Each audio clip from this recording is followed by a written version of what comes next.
ఆమె జీతం 8,000. ఓ షూ కంపెనీలో చిరుద్యోగిగా పనిచేస్తుంది. ఆమె భర్త క్యాబ్ డ్రైవర్. ఇద్దరు వచ్చిన దాంతో జీవనాన్ని సాగిస్తూ ఉన్నారు. అయితే ఎప్పటిలాగే ఆమె ఫస్ట్ తారీఖు రాగానే జీతం డ్రా చేయడానికి బ్యాంకుకు పాస్బుక్ పట్టుకుని వెళ్ళింది.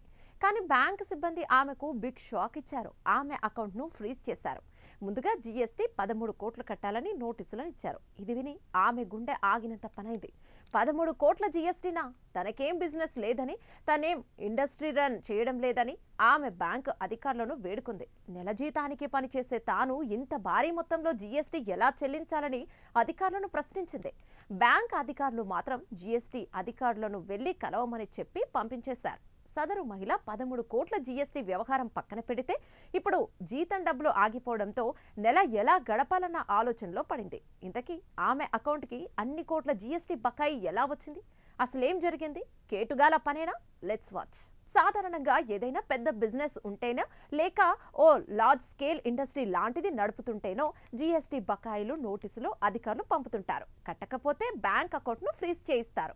కానీ ఓ చిరుద్యోగి, అదీను నెలకు 8,000 జీతం సంపాదించే ఓ మహిళకు ఏకంగా 13 కోట్ల జీఎస్టీ బకాయిలు చెల్లించాలని నోటీసులు రావడం ఆశ్చర్యానికి గురిచేస్తోంది. ఈ సంఘటన తమిళనాడులోని నెల్లూరు జిల్లా గుడియాత్తం ప్రాంతంలో చోటు చేసుకోగా స్థానికంగా హాట్ టాపిక్ గా మారింది. ఇక వివరాల్లోకి వెళ్తే, యశోద అనే మహిళ స్థానికంగా ఉండే ఓ ప్రైవేట్ షూ కంపెనీలో చిరుద్యోగిగా పనిచేస్తుంది. ఆమెకు నెలకు 8,000 రూపాయల జీతం వస్తుంది. ఆమె భర్త మహాలింగం కార్ డ్రైవర్. అయితే ప్రతి నెలలాగే ఈ నెల కూడా యశోద తన జీతం డబ్బులు డ్రా చేయడానికి బ్యాంకుకు వెళ్ళింది. అయితే ఆమె బ్యాంక్ అకౌంట్ను ఫ్రీజ్ చేసినట్టుగా చెప్పారు బ్యాంక్ అధికారులు. ఖాతా ఎందుకు ఫ్రీజ్ చేశారని యశోద ఆరా తీయగా షాకింగ్ న్యూస్ చెప్పారు బ్యాంక్ అధికారులు. ఆమె ఏకంగా 13 కోట్ల జీఎస్టీ బకాయిలు ఉన్నట్టు బ్యాంక్ అధికారులు తెలిపారు. దీంతో దెబ్బకు బిత్తరముఖం పెట్టుకుంది యశోద.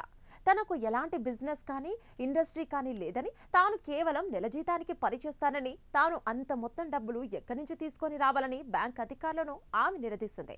అయితే యశోద పేరు మీద కోట్లలో జీఎస్టీ బకాయి ఉండటాన్ని గుర్తించిన బ్యాంక్ అధికారులు ఎవరో పారిశ్రామికవేత్తలు ఆమె పేరు డాక్యుమెంట్స్ ఉపయోగించి ఫ్రాడ్ కంపెనీని రిజిస్టర్ చేసి జీఎస్టీని ఎగవేసినట్లు అనుమానిస్తున్నారు. అయితే తమ చేతుల్లో ఏం లేదని, పూర్తి సమాచారం కోసం చెన్నైలోని జీఎస్టీ కార్యాలయానికి వెళ్లాలని యశోద దంపతులకు సూచించారు బ్యాంక్ అధికారులు.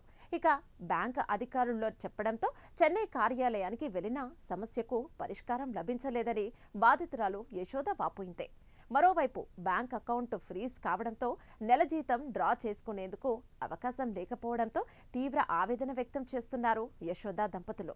ఈ వార్త స్థానికంగా పెద్ద చర్చకు దారితీయగా కేటుగాలు అమాయకుల పేరు, ఆధార్ కార్డులు లేదా ఇతర వివరాలను ఉపయోగించి నకిలీ కంపెనీల రిజిస్ట్రేషన్లు చేస్తున్నారని, ఇలాంటి జీఎస్టీ మోసాలపై అధికారులు దృష్టి సారించాలని నిపుణులు కోరుతున్నారు. ఈ తరహా మోసాలను అరికట్టడానికి పటిష్టమైన చర్యలను తీసుకోవాలని సూచిస్తున్నారు. ఇక ఇలా ఉంటే యశోద సమస్యను పరిష్కరించడానికి జీఎస్టీ ఉన్నతాధికారులు ప్రయత్నిస్తున్నారు.